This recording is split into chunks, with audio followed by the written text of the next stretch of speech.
Hi friends, welcome to my channel. ఈరోజు మనం ఈ వీడియోలో రాజ్యాంగాన్ని ఎంతమంది రాశారు, వాళ్ళెవరు, ఎన్ని సంవత్సరాలు పట్టింది, అలాగే రాజ్యాంగం రూపకల్పన ఎలా జరిగింది, ఈ వీడియోలో అయితే డీటెయిల్గా నేర్చుకుందాం. సో ఫస్ట్ 1950లో జనవరి 26న రాజ్యాంగం అమల్లోకి వచ్చిందన్న విషయం అయితే దాదాపు అందరికీ తెలిసిందే. డాక్టర్ బిఆర్ అంబేద్కర్ రాజ్యాంగాన్ని తీసుకొచ్చారన్న విషయం కూడా తెలిసిందే.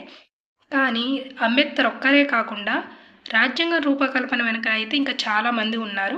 మరి ఎంతమంది ఉన్నారు, వాళ్ళెవరు, ఎంతమంది రాజ్యాంగాన్ని రాశారు, రాజ్యాంగాన్ని ఏ సంవత్సరంలో తయారు చేశారు, అలాగే రాజ్యాంగం పూర్తి కావడానికి ఎంత సమయం పట్టింది, దాన్ని ఎలా భద్రపరిచారు అనే దాని గురించి అయితే ఈ వీడియోలో తెలుసుకుందాం. ఈ వీడియోనైతే పూర్తిగా చివరి వరకు అయితే చూడండి. భారత రాజ్యాంగాన్ని తయారు చేయడానికైతే ఫస్ట్ ఒక రాజ్యాంగ సభనైతే ఏర్పాటు చేశారు. ఈ సభలో అయితే సభ్యులను పరోక్ష ఎన్నిక ద్వారా అయితే ఎన్నుకున్నారు. మనకి భారత రాజ్యాంగ రచనకైతే మనకి 2 సంవత్సరాల 11 నెలల 18 రోజుల సమయం అయితే పట్టింది. ఫస్ట్ ఇక్కడ 1946లో అయితే రాజ్యాంగ పరిషత్ని అయితే ఏర్పాటు చేశారు. అలానే 1946లో జూలై టు ఆగస్టు ఆ సమయంలో రాజ్యాంగ పరిషత్కి ఎన్నికలు అయితే జరిగాయన్నమాట.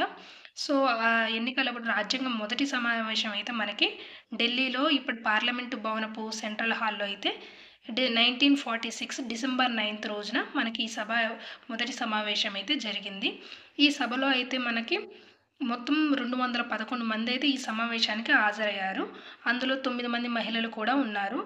ఈ సమావేశానికి అయితే డాక్టర్ సచ్చిదానంద సిన్హా అయితే సభకు అధ్యక్షునిగా ఎన్నికయ్యారనమాట. ఈ సభలో ఇంకా జవహర్లాల్ నెహ్రూ, అబ్దుల్ కలాం, అలానే సర్దార్ పటేల్, ఆచార్య జేపీ, అలానే రాజేంద్ర ప్రసాద్, సరోజినీ నాయుడు, అలానే బిఆర్ అంబేద్కర్, టంగుటూరి ప్రకాశం పంతులు గారు, అలానే పట్టాభి సీతారామయ్య, ఇంకా చాలామంది ఉన్నారనమాట.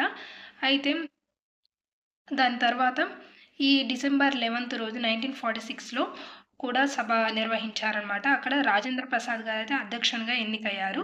దాని తర్వాత డిసెంబర్ 13, 1946లో నెహ్రూ ఆశయాలు అయితే తీర్మానం చేశారు. నెక్స్ట్ 1947 ఆగస్టు 14th ఆ రోజు రాత్రి అయితే రాజ్యసభ సమావేశానికి అయ్యి ఖచ్చితంగా ఆ రోజు రాత్రి సమయానికైతే స్వతంత్ర భారత శాసనసభగా అయితే అవతరించిందనమాట. దాని తర్వాత రాజ్యాంగం తయారు చేయడానికి 1947 ఆగస్టు 29న రాజ్యసభ ఒక కమిటీని అయితే ఏర్పాటు చేసింది. అదేమిటంటే ముసాయిదా కమిటీ. అయితే దానికైతే బిఆర్ అంబేద్కర్ అయితే అధ్యక్షునిగా ఉన్నారనమాట. ఆ స్వతంత్ర భారత రాజ్యాంగ నిర్మాణానికైతే రాజ్యాంగ సభకు పట్టిన కాలం ఎంత అంటే మనం చెప్పుకున్నాం కదా, ఇక్కడ భారత రాజ్యాంగానికి అయితే మనకి 2 సంవత్సరాల 11 నెలల 18 రోజుల సమయం అయితే పట్టింది. ఇక్కడ 1948 నవంబర్ 4th రోజైతే రాజ్యాంగ పరిషత్తులో ముసాయిదా రాజ్యాంగాన్ని అయితే ప్రవేశపెట్టారు. ఆ తర్వాత భారత రాజ్యాంగాన్ని 1949 నవంబర్ 26న సభలో అయితే ఆమోదించారనమాట. దాని తర్వాత 1915 జనవరి 24th రోజు అంటే 26 కన్నా ముందు సభ్యులైతే ఈ పత్రికపై అయితే ప్రతిపై సంతకాలు అయితే పెట్టారు. మొత్తం 284 సంతకాలు అయితే వీళ్ళు పెట్టారు.